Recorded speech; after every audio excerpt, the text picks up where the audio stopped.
at this. Scientific American editor issues screed against America for electing Trump. This is Scientific American. This was once a very prestigious, respected publication. It has fallen into disrepute. Why do they always look like that? They always do. So what's going on here? Laura Helmuth, editor-in-chief of Scientific American, faced backlash after posting a series of inflammatory comments following Donald Trump's decisive victory in the presidential election. She didn't take it well. The science lady didn't take it well.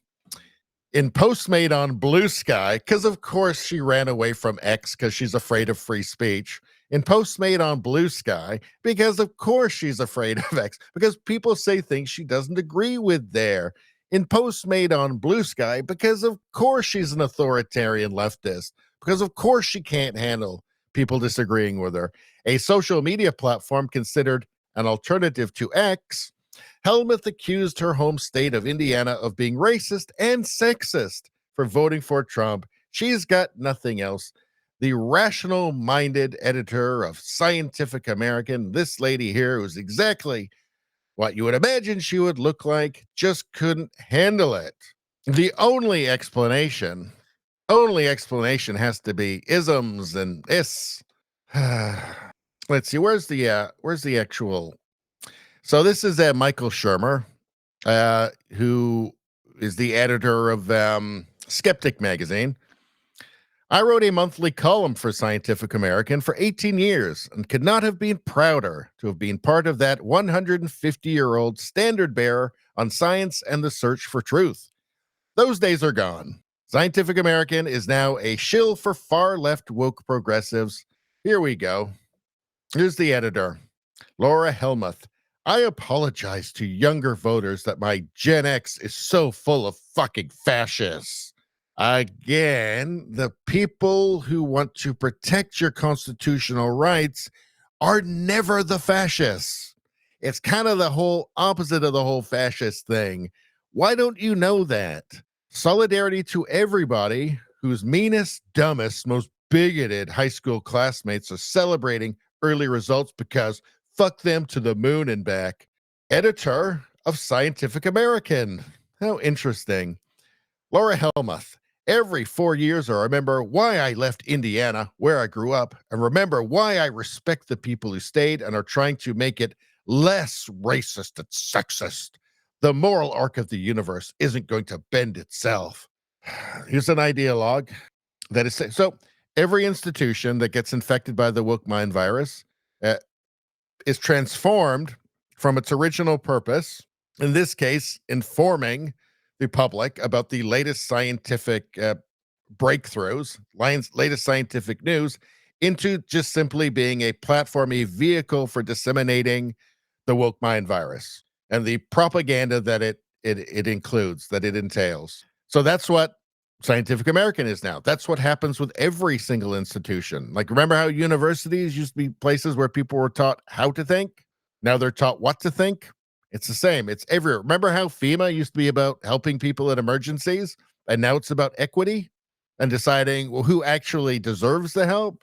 They are all transformed into this awful, useless, counterproductive for civilization, or just kind of mental health, propaganda outlet. Just this disseminator, this propagator of the woke mind virus that is always seeking new, vulnerable minds to parasitize and turn into zombies, and turn to then parasitize more minds, more weak, vulnerable minds.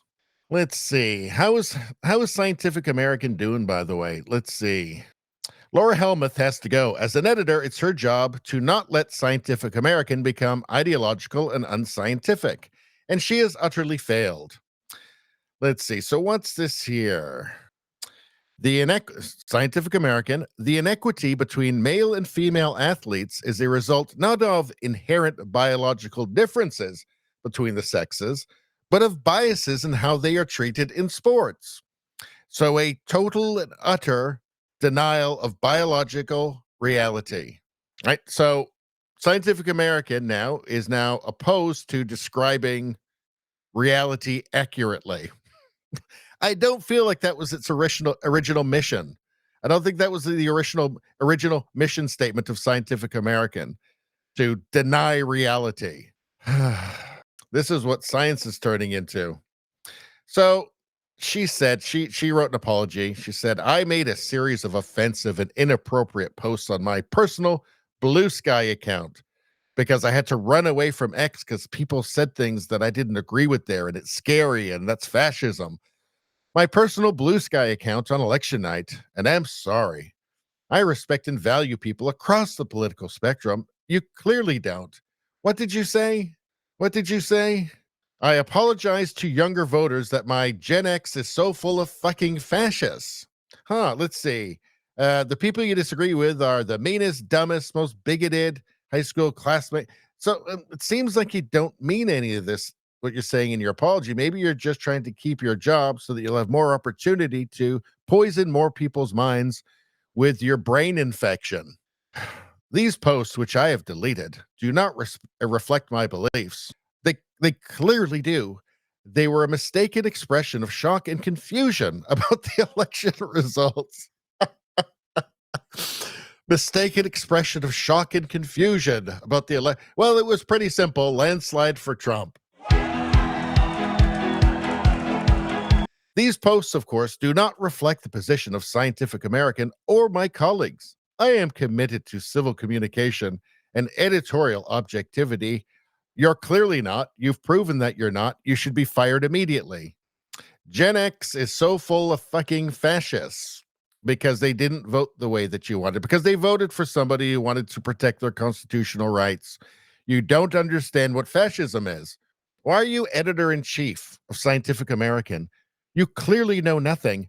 You're a you're a denier of biological reality. Why do you have that job? Who chose you? I guess the question is, what year exactly? What was the exact point that Scientific American was parasitized by the mind virus, the woke mind virus, by progressivism, by far leftism, by the modern, the neo-Marxism? At what point did it fall to the Cultural Revolution exactly? Be interesting to find out. Maybe I'll make a video about that. It's clearly not serving its original purpose anymore. Its purpose now is clearly to spread her brain infection. Lex Friedman, Scientific American, editor-in-chief, is an embarrassment to science. Get politics out of science, engineering, STEM education. Science and engineering is about building cool shit and exploring the mysteries of physics, chemistry, biology, etc. Well, that's a good point. Let's see. September 16th. For only the second time in our 179-year history, the editors of Scientific American are endorsing a candidate for president. That person is Kamala Harris. Woke mind virus. It turns everything into a zombie whose purpose is just to propagate more of the mind virus and to infect and victimize more weak-minded, vulnerable people. Melissa Chen, I cannot stress enough the significance of Scientific American continuing to debase itself. Yikes. Vote for Kamala Harris to support science, health, and the environment. Can I ask you a question? Can I ask Kamala a question? What's a woman? Can you tell me? How about the editor-in-chief of the Scientific American? Can she tell us what a woman is? I'll bet you she can't. But apparently you got to vote for Kamala to support science, health, and the environment. I mean, the science part here, Scientific American doesn't seem to be doing a really cracking job with it, does it? Maybe it needs a bit of self-reflection on that. Let's see. Pedro Domingos, Scientific American is a partisan rag posing as a science mag. Yes, it's been taken over. It's been parasitized by the woke mind virus.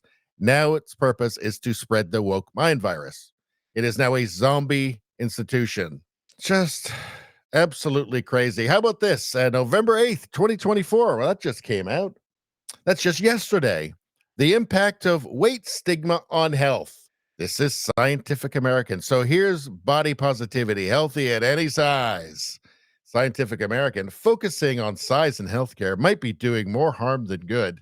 It's not healthy to be fat. Everybody knows it. Every doctor knows it. Scientific American should know it. Sorry, I forgot.